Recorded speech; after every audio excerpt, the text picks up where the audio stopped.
Have you been injured playing hockey lately? Well, a common injury that I've seen over the past few months here at the clinic is diagnosed what's called a strain of the erector spinae muscle.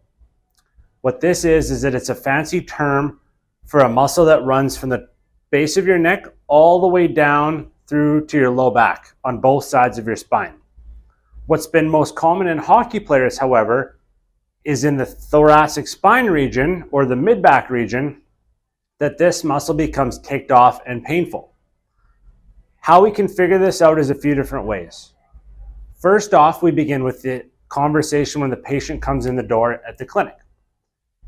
Hearing what they say as to when it starts hurting, how it started hurting, and how it's transpired since it began to start hurting can all be helpful clues to figure out what's going on and how we can best help them here at Fortitude Performance Chiropractic.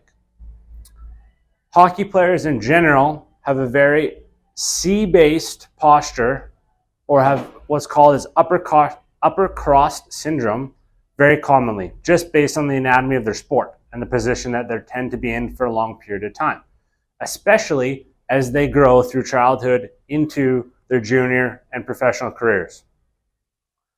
The muscles along the spine adjacent to it tend to become overworked or strained when they're trying to consistently and constantly pull the player back into a more erect, upright position.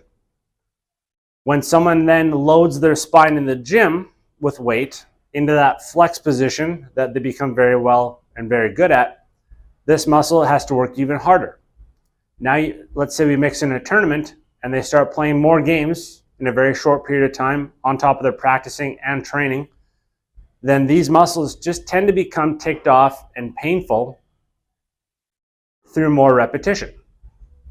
And oftentimes it's the straw that breaks the camel's back that this muscle becomes hurt. So my job as a sports chiropractor is to figure out what's going on and how we can get it better.